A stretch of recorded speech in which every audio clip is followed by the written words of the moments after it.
so much for joining us tonight. I'm Ann Phillips Mayfield. This is my husband, Jay Engel, our children, Murphy and Holman, my parents and sister and brother-in-law also here. We're delighted to have you all here tonight, along with all our distinguished guests. The gentleman to my left, we are thrilled to have with us.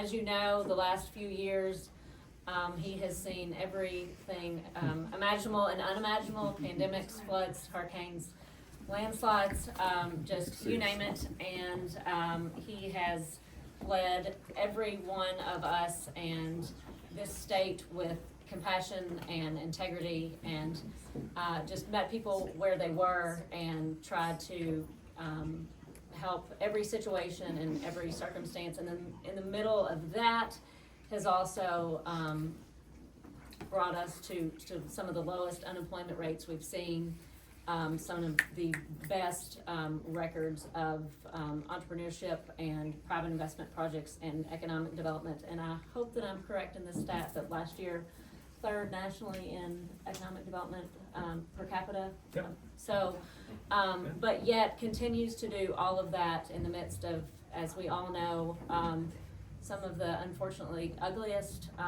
political times that we've seen, and people are taking note of how day in and day out he does it with grace and integrity and compassion and kindness. And so tonight we are honored to have one of the up and coming most influential podcasters, the coolest podcasters, and one of the kindest, one of the strongest, everyone's neighbor, everyone's friend, and our governor, Andy Beshear.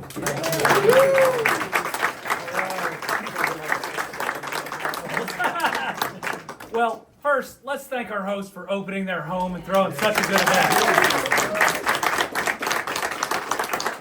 Folks, my name is Andy Beshear. I'm the proud Democratic governor of the Commonwealth of Kentucky.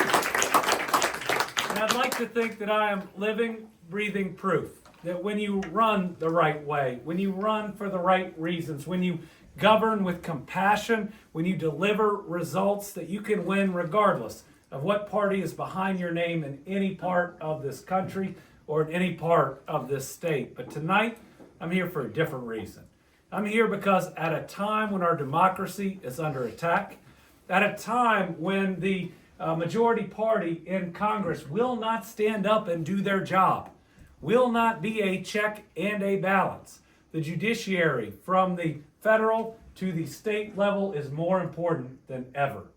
Having a Supreme Court that will hopefully do its job is something that we're all depending on. It's something that we might not have a huge amount of control over, but who we elect as our judges in Kentucky, we do. Now, in this world where our current president wants you to feel powerless, we've got to show him that we are not powerless. That in a world that feels chaotic, we've got to get out there and do everything that we can to do the very best for our people, and to ultimately let our goodness show through at a time when some are celebrating cruelty is so important right now. Think about this. You know, I've now been elected in 3 straight statewide elections in a state that Donald Trump won by 30 points. I think it shows that when you recognize that when people wake up in the morning, they're not thinking about politics, you can win in a lot of places. When people wake up in the morning, they're thinking about their job and whether they can support their family. They're thinking about their next doctor's appointment for themselves, their parents, or their kids. They're thinking about the roads and bridges they drive, the school they drop their kids off at, and whether they feel safe in their community. And regardless of whether they're voting for a governor or a judge on the Court of Appeals, they're looking for people that are ultimately looking out for them, that'll make their lives just a little bit better and a little bit easier, that will not lose touch on what people truly care about or what they're struggling with. So I'm really excited to be in Lexington, Kentucky tonight, the city that I was raised. I'm a Fayette County public school graduate, along with Shaben. He was my goalie. I was his fullback. I did not necessarily help him out a lot in that. But this is a really important place to be. And the governance that we get and the judges that we have are absolutely critical. But I want to take a moment to say in this time in our country, we can deliver for the American people without leaving our values behind. And this is just me and not a judicial candidate. But I'm proud to be here tonight saying I am a pro-union governor. I am a pro-choice governor. I am a pro-LGBTQ plus rights governor. I'm a pro-diversity governor in all of its forms. And I never thought I'd have to say this, I'm a pro-free speech governor. And a lot of people would tell you that somebody that's pro all those things could never get elected in Kentucky. But you can, by doing just a couple of things. Number one, recognizing that we got to spend 80% of our time on issues that impact 100% of the American people and 100% of people in Kentucky. Number two, getting back to talking like normal human beings. Making sure that when we talk to people, we talk to them and not at them and never down to them. And most importantly, always explaining our why. Not just what we're for, but the things that drive us. And that is why I'm so excited about Will. Will was appointed, which I think was a very good decision, to the Kentucky Court of Appeals, and he is already doing a great job. And this was an easy decision. Not only did I know him, but think about his service to this country. Think about what he has already given in years that many of us were out there already trying to build financial security. Think about his commitment that he showed through that and every step that he has taken since. This is someone who's not only sacrificed himself, but his family who's here tonight has. Somebody whose integrity is beyond reproach. Somebody that we know that will always follow the letter of the law and not the letter of the registration behind their name.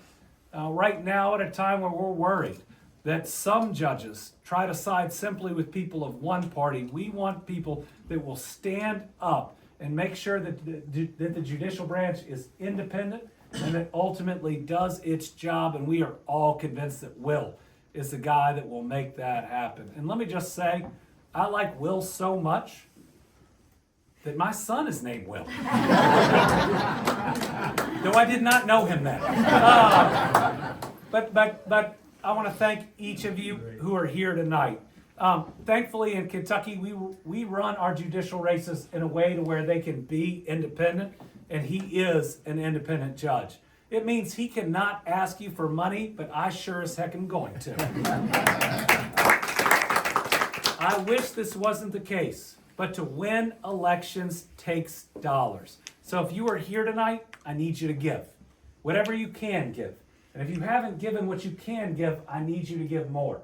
If you haven't dropped a check, scan the QR code, done the other piece that you need to, we absolutely have to win this race just to have the very best candidate, the very best judge that's there.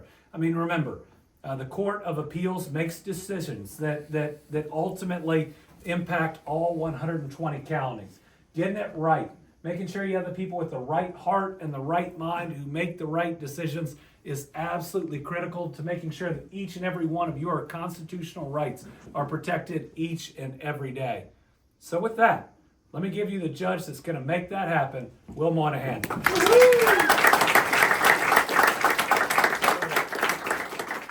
So it's hard to follow the best in the business.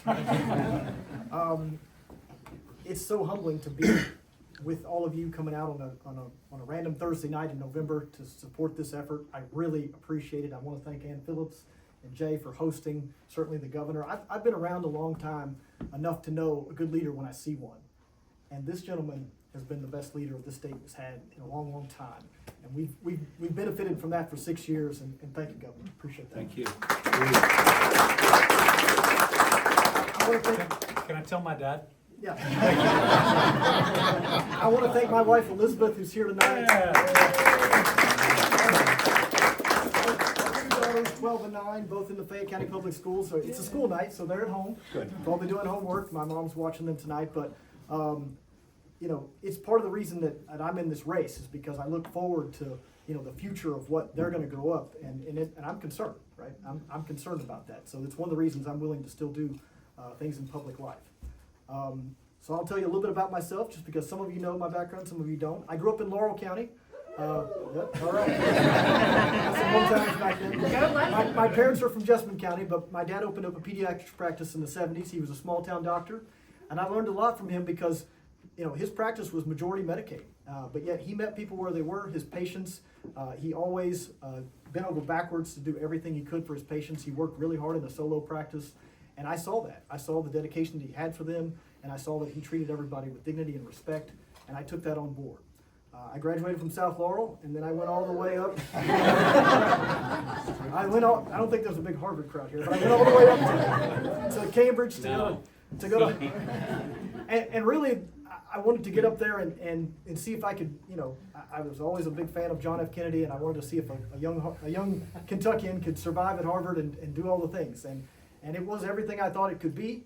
I majored in economics, but I really found out that there's a difference between, academics and actual common sense, right? Book smarts versus real smarts. And so as I got closer to graduating, I was an economics major. I decided I didn't want to do what all my other economics majors were doing, which was go into investment banking or consulting.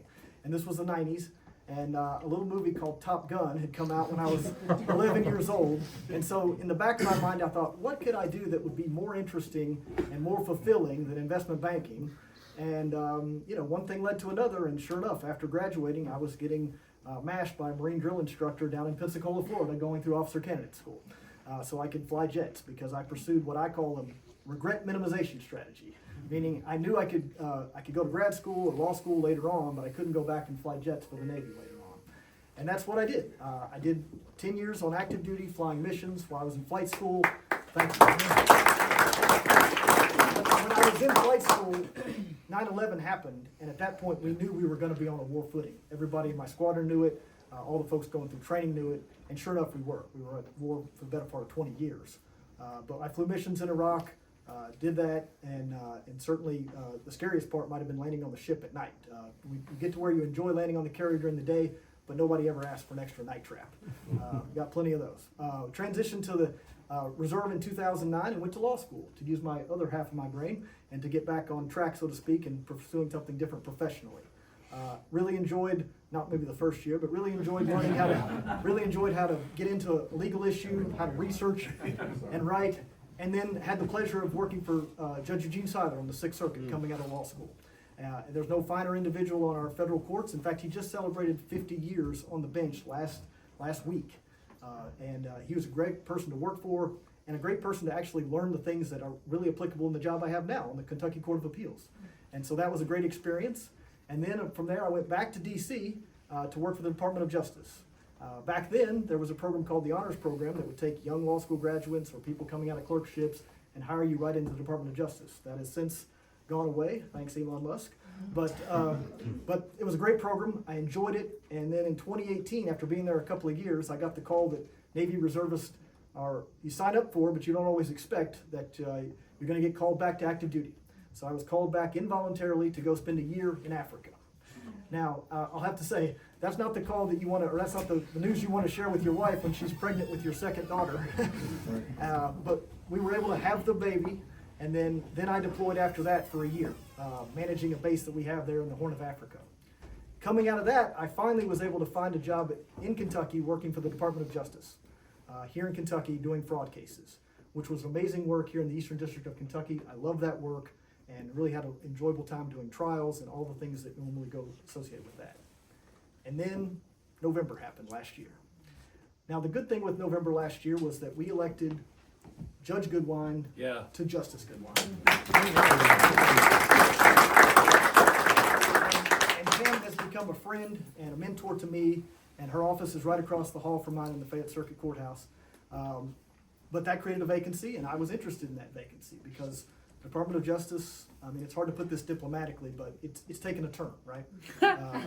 Another word might be dumpster fire. And I say that knowing a lot of people that are still there and a lot of people that are doing good work.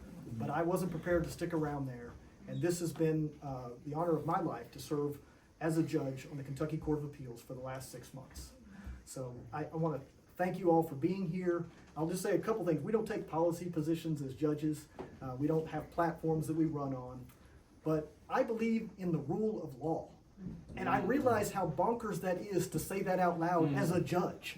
But I feel like, given the last year, it needs to be said, right? I've been in the Navy for a long time. I've been all over the world. I've seen lots of different legal systems. Ours is by far the best, but it relies on people.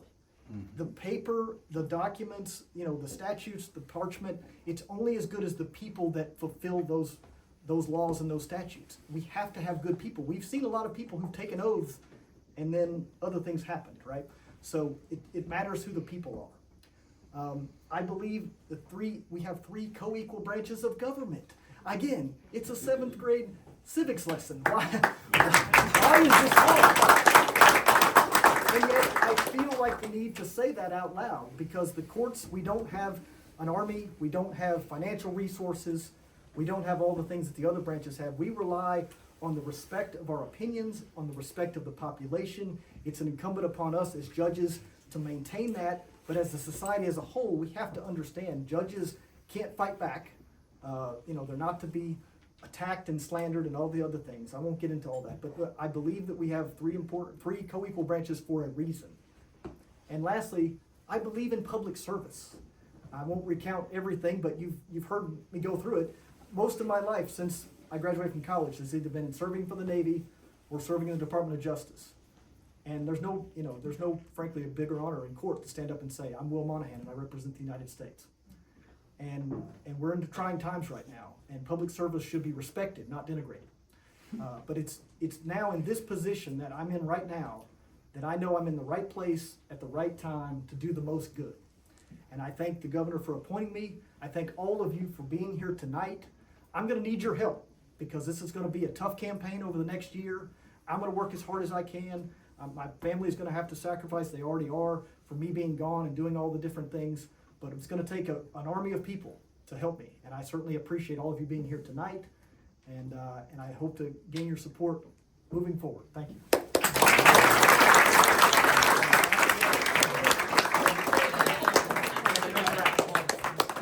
The governor took half of my part, Do it but here's the again. thing. Kentucky, we've got this unique judicial ethics code that bars and prohibits any judges from explicitly or directly asking you for money.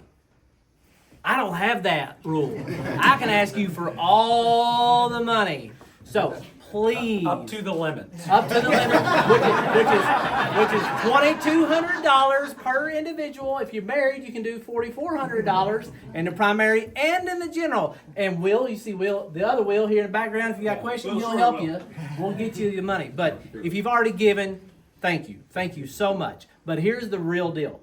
We have a report that's due on December 1st, and that's why we're in a sprint and a race right now. That's why Ann Phillips was gracious to host the event right now. So if you're thinking about donating, do it now. Don't wait another 3 or 4 weeks. Do it now so we know what's going on, because we need it in the report. Give again. Give until you can. Give until you hurt. But Will is a great guy, and he can't ask you, but we can. So please, thank you, love you, good night.